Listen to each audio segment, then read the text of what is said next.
Hello and welcome to Let's Talk Home Edition. My name's Maddie and I'm here with Colin Tapscott to talk about managing the mind. So Colin, would you like to introduce yourself? Hello, my name's Colin Tapscott, as you just heard, and I run an organisation called Everyday Leader.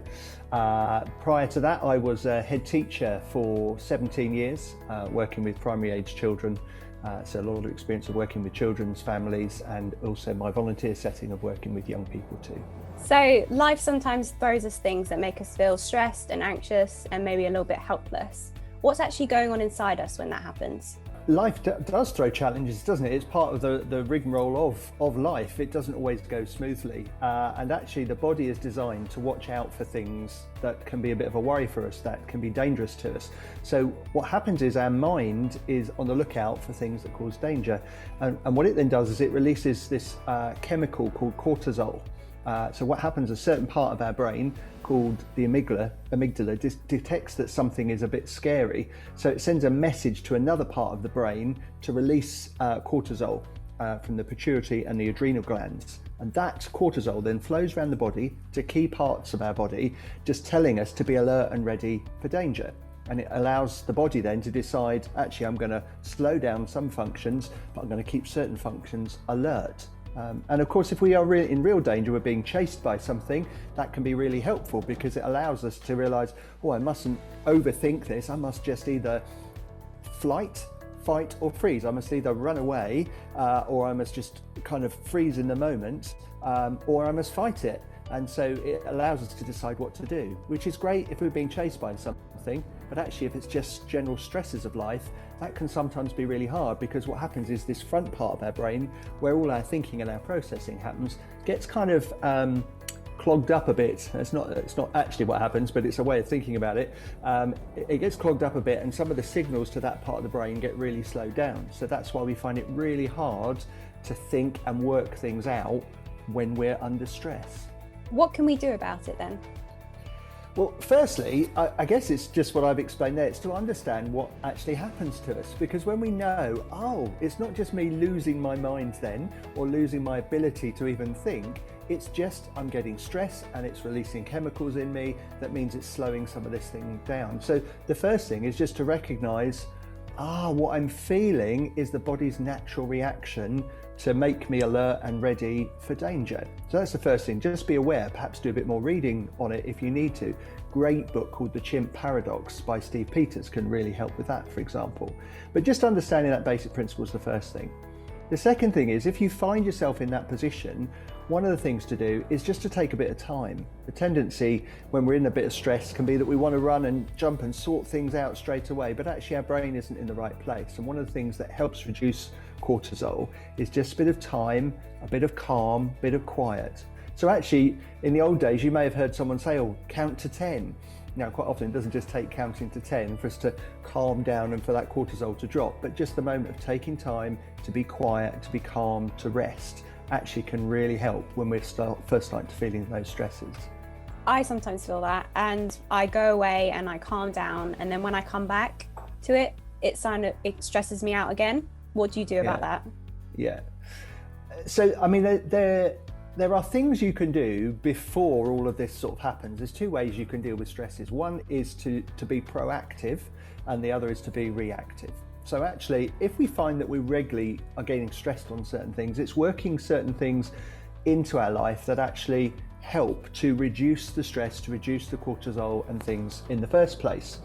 So there are a number of key things, and it can be simple as a car has a thing called your revs per minute. And it's just watching out for your revs per minute and making sure you're putting the right things back in. So that's things, and it's an acrostic effectively. That's relational, making sure proactively you are still investing and having relationships with people, but actually also relationships with animals. You find actually stroking your pet regularly, providing it's a pet that likes being stroked clearly, can actually help. The animal loves it, but also you as the human being, it helps to reduce stress. So relationships, also physical things. So just making sure the basics of you're getting some decent exercise, you're getting some sleep. We underestimate the power of sleep actually. Things like reducing caffeine. Caffeine really doesn't help with cortisol production. So if you can reduce it, that helps. About having a balanced diet. looking after yourself physically can help keep the stress levels lower. M is for mental, so just making sure that you are investing in your brain, things that will help your brain, such as times to relax, but equally times that stimulate your brain, so maybe reading or watching certain things that help your thinking. And lastly, perhaps one that many people don't think of is the S, your revs per minute, finishes on RPMS, spiritual. And some of you might think, oh, well, I don't necessarily attend anywhere or go anywhere that's spiritual, but it's just thinking about your spirit, not your body part, but that spirit part of you. So things like thankfulness can help that. Things like walks in the countryside, if actually looking at the beautiful countryside helps you. And even things actually like spending time with laughter. So that can also help. A good laugh, actually, afterwards, you can just feel other chemicals have been released in your body and you actually feel good, and that helps your spirit. So you can do that proactively, is just thinking about those things. But also some of those, particularly one of those last ones I talked about in thankfulness, you can do that reactively. So actually when you're starting looking at a challenge that you might be facing, the tendency is to think about, oh, all this has gone wrong and all this has gone wrong, and you think of all the bad bits that have gone wrong. But actually, if you start by thinking about, okay, so I'm in this challenge, what is actually working well? And to start by and be thankful for the things that are actually there that are okay. And normally, in most situations, there's at least something to be thankful for. So even if it seems that everything's going wrong, you might have, for example, well, I've got some friends that have stuck with me. I've got some relatives that are always there for me. Just starting by that thankfulness can be really helpful, because what happens with thankfulness, they've discovered in some research, is it releases another hormone called DHEA that helps to reduce cortisol, and therefore then helps you to think in this bit of your brain and to come up with solutions for your challenge more creatively. So maybe those sort of things can help. It's thinking proactively, but even when you're reactive, maybe starting from a position of thankfulness can actually really help stimulate new thinking. So once you've understood what's going on in your head, what can you do about it? So I think there are three things that you can do. Number one is to just get perspective, to lift up your head, to see yourself in the full position. Sometimes we're in the middle of a challenge. It just feels like everything's on us. It feels really ploppy, a head drops, and all we can see is the immediacy and the problems in front of us. The first thing is just to lift up your head, get perspective. Who's around me that can help? What can I see in the future? Maybe that might help me. What's coming in the future? And you begin to get perspective of the challenge, because it can feel all consuming first of all. The second part is to see yourself as a leader rather than see yourself as a victim.